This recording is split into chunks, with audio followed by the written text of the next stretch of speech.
If you want a sophisticated analysis, go to Andy McCarthy's new column on this very topic.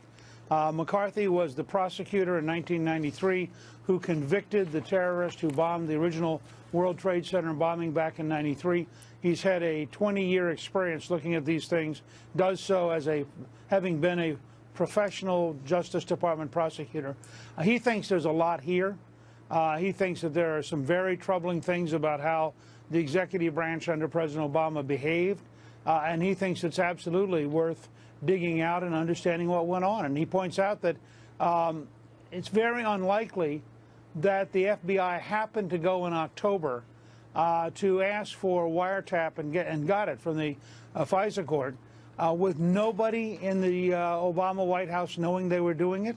I mean, to get a wiretap that included a presidential campaign in the last weeks of the campaign is a pretty extraordinary request.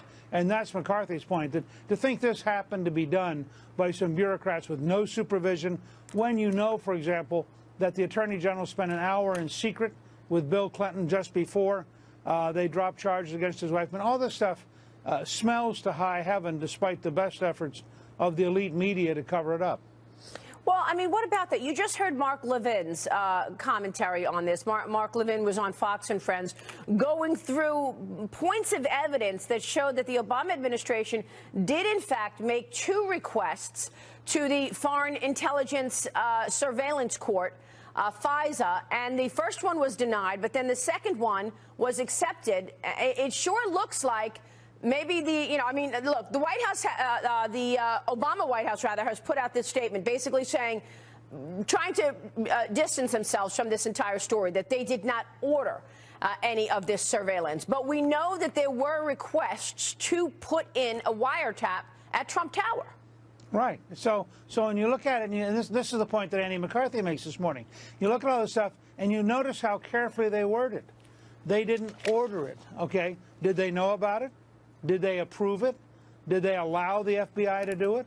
And you have to ask yourself the question, what did they think? You know, remember, the only person who's ever been in the Trump official campaign who has ever been in any way involved about all this is Paul Manafort, and that was because of his Ukrainian ties, not Russia. And Paul had been gone for months, and Paul's a good guy. I'm not alleging anything with Paul, but he'd been gone for months.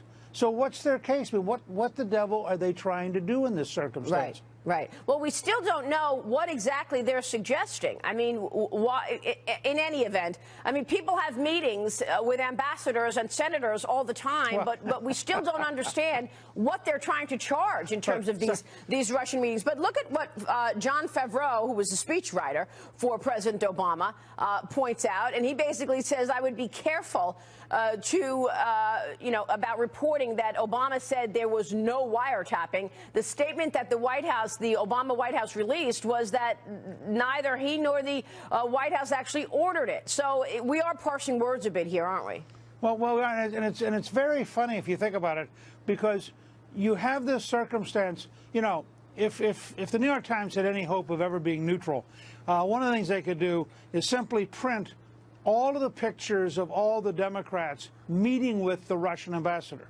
Because you have this whole series of people who are shocked that Senator Sessions, as a senator, met with the Russian ambassador. And then you began to get, Nancy Pelosi was meeting with the Russian ambassador. Claire McCaskill, senator from Missouri, was meeting with the Russian ambassador. Right. I mean, all these things began to come out, and you begin to realize this is an absurdity. Yeah. And I think one of the things we have to recognize, and I keep trying, frankly, to say this to the Trump team over and over again. They have a group of people who are their mortal enemies. The New York Times is one of them. Right. The Post is one of them. These folks are going to be against them every day. They're going to attack them every day. And they have to understand that they're living in a hostile environment. Yeah, well, we're just trying to figure out if there was actually illegality done. I mean,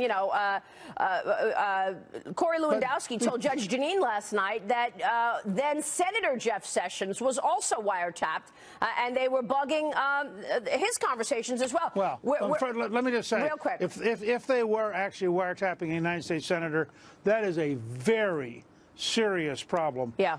Whether it's legal or illegal, it is so dangerous to our freedoms, no matter who the senator is, that we'd have to understand it. All right, we will leave it there. Great to see you, Newt. Thanks so much.